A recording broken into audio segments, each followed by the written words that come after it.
السلام عليكم ورحمة الله. ازيكم عاملين ايه؟ يا رب كلكم تكونوا بخير.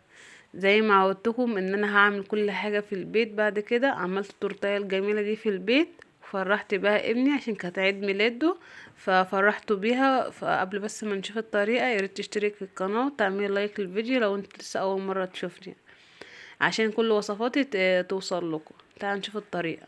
التورتايه ديت كانت على جزئين. انا ضربت كل جزء لوحده. يعني ايه؟ يعني التورتايه كانت نصين، ربعين. هي التورتيه نص كيلو دقيق، بس انا ضربت كل ربع لوحده. جبت الربع كيلو الاولاني، جبت له 3 بيضات ورشه فانيليا، ودنيتنا اضرب فيهم بالمضرب كده ضرب مستمر لحد ما البيض يوصل معايا كريمي خالص كده وهش. عشان هو سبب نجاح التورتيه ضرب البيض ده كويس. عامه دي ما بنضربش كتير.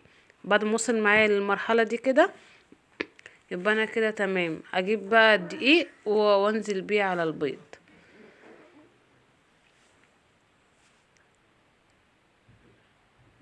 جبت بقى الدقيق هنا كده، ده ربع كيلو دقيق من الاسبونج، حطيت عليه نص كوبايه من الميه، ضليت اضرب فيهم مش كتير لحد ما اللون بتاعي يفتح معايا كده، والقوام بتاعه معايا يظبط ويبقى ليه عرق زي ما انتم شايفين كده. يبقى كده تمام. جبت بقى صينية 26 مع 26 يعني، وحطيت عليها سمنة وحطيت عليها دقيق، ونزلت بقى كده بالخليط عليها. وكنت بقى مسخنة الفرن قبليها عشان الفرن لازم يكون سخن.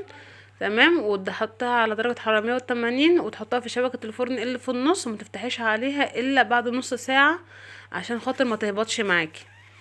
جيت برضو حضرت للربع التاني زي ما قلتلك، برضو 3 بيضات ورشة فانيليا زي اللي احنا عملناه في الجزء الاولاني هنعمل في الجزء التاني. بدأت نضرب فيه لحد ما البيض بقى معايا كريمي كده. اروح جايه نازله بالدقيق، الربع كيلو الدقيق التاني ونص كوبايه الميه، بدأت اضرب فيها. وفي نفس الصينيه اللي انا كنت حاطه فيها الربع الاولاني، هي هعمل فيها بعد ما طلعتها وخليتها او غسلتها كده، عشان خاطر الجزئين اللي معايا يبقى قد بعض بالظبط، عشان لما اجي اطبقهم على بعض يبقى نفس العرض بتاع الكيك. سبتهم بقى يهدوا كده، وجبت بقى ايه ربع كيلو من الكريم شانتيه كده، وجبت عليهم كوبايه ميه متلجه من الفريزر، ونزلت عليها كده ودنيتنا اضرب فيها برضو. عندك لبن برضو عادي شغال. الكريمه دي بتكون جايه محلي، يعني ايه، مش هنحط عليها سكر، هي بتبقى فيها سكر. كذلك برضو الدقيق الاسبونجي ده بيكون معاه جميع مكوناته، يعني البيكنج باودر، محسن الكيك، السكر بتاعه، فبيجي جاهز. يعني انت مش هتعملي اي حاجه غير انك هتضربيها بس بالمضرب. يعني حاجه سهله خالص. ريتني اضرب فيها لحد ما وصلت معايا متضاعفه كده. كده بقى ايه تمام. هنجيب بقى ايه الجزء الاولاني اللي احنا طلعناه من الكيك، وهتشيل منه الزوايد بتاعته كده، وهبدأ احط عليه الكريمه. بس قبل ما احط عليه كريمه اديها ميه كده بسكر، حطيتها كده على وش التورتيه عشان خاطر تبقى طريه اكتر معايا يعني. جبت بقى الكريمه كده، ورحت جايه ايه نازله بقى على التورتيه، سويتها كده الطبقه اللي في النص، يعني بفصل بين الطبقه والطبقه دي بطبقه الكريمه. عامه التزويق دوت على يعني على حسب ما انت عايزه. يعني انا زوقتها باللي انا شايفاه مناسب ليها. جبت بقى الجزء التاني كده، يعني وانا بحطه اتقطع مني، بس عادي مش مشكلة، مش تفرق معانا، لان كده كده الكريمة هتغطي ده كله. وانت برضو وانت بتنزليه كده هيبقى بالراحة شوية. يعني انا كانت طالعة معايا سليمة وجميلة جدا، بس وانا بقلبها كده يعني اتكسرت معايا وانا بشدها، بس دي عادي مش فيها اي حاجة. جبت برضو الكريمة كده، واروح جاية برضو ايه مغلفاها كلها بقى، وادخلها التلاجة شوية تمسك نفسها. وبعد كده هعمل معاكم صوص الشوكولاتة. جبت هنا نص كوباية من الزيت، وكوباية الا ربع سكر بودر، وكوباية لبن، وديت والكاكاو، وهضربهم ضربة كده. وبعدين هجيبهم تاني احط على رشة الفانيليا واضربهم. بعدين بعد ما شايفين صوص الشوكولاتة طالع قوامه عامل ازاي، تحفة، كان تحفة الصراحة.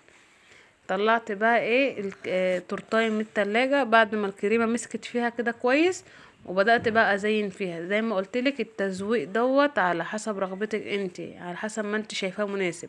يعني انا زودته بالشكل اللي انا حباه. وفي اشكال كتيره ممكن نعملها مع بعض، بس ده الشكل اللي انا حبيت ابينه لكم النهارده. يعني انا هعملها نصها شوكولاته ونصها فاكهه، عشان في هنا الناس ما بتحبش الشوكولاته فاعمل لها فاكهه، وفي ناس ما بتحبش الفاكهه اعمل لها شوكولاته. قطعت كده بقى القطع التفاح شرايح كده، وبدأت ارص فيهم على الكريمة اللي انا حطيتها كده. انا حطيت الكريمة ديت الناحية دي بالذات عشان خاطر ترفع معايا رصة الفاكهة. انا عايزاها تبقى واقفة كده عادي، ممكن تشيليها عادي، ممكن تعملها زي ما انا بعملها كده برضو عادي، بس انا شايفة الطريقة ديت يعني كده كويسة. برضو قطعت برضو فراولة وشرايح كده وحطيتها على التفاح زي ما انتوا شايفين كده يعني ايه. الوصفة باينة قدامكم، انتوا عارفين انا بعمل ايه دلوقتي من غير ما اشرح يعني. بس وبرضو قطع الموز برضو قطعتها كده، ورحت جايه انا حطها تحت الفراولايه كده. اجيب برضو فراولة انا مقطعه نصين كده بشكل وردة، وحطيت حواليها كده حتتين من التفاح زي ما انت حابة بقى. التزويق دوت يعني حرية شخصية، حابة تعملي زي ما انا بعملها كده، بس ديت يعني طريقة سهلة جدا يعني للي لسه مش مبتدئ في التزويق. الطريقة ديت اسهل طريقة ان انت تزوقي بها تورتايه. دي كده نص الفاكهة خلص. هنيجي بقى ايه بنص الشوكولاتة نحطها بقى على على الحتة الفاضية دي. شايفين ما شاء الله يعني حاجة سهلة جدا، مش تستصعبي اي حاجة يعني في البيت، يعني الحاجات كلها سهلة، وزي ما انت حابة هتوصلي ان شاء الله. جبت بقى الشوكولاتة كده ونزلت عليها في الجزء التاني، وانا سايباها بقى عشان تنزل كده على الجناب كده عشان برضو تعمل لي شكل. انا بحاول انا برضو ايه املى الجزء اللي فوق، وبعدين اسيبها ايه تنزل لي في الجناب كده عشان تديني شكل كويس. زي كده وصلت معايا كده بقى. هجيب بقى ملاية شوكولاتة شيبسي ديت وراح جاي ايه حطاها كده بشكل عشوائي يعني زي ما انت حابه، لحد ما املى معايا الطبقة كلها. بس يعني ديت كانت اسهل طريقة لتزيين التورتة بتاعتي. متنسوش بقى تقولي لابني كل سنة وانت طيب، لان دي كنت عاملاها له بمناسبة عيد ميلاده وكان فرحان بها جدا. صح يا عمورة؟ اي. قاعد جنبه وانا بسجل، هو كان فرحان بها جدا صراحة، يعني قدرت افرحه الحمد لله بأقل حاجة. احنا نقدر برضو نعمل كل حاجة بأقل تكلفة، وكفاية فرحة اللي قدامنا بالحاجة ديت بالدنيا. ادي كده خلاص كان بقى الشكل النهائي بتاع التورتة.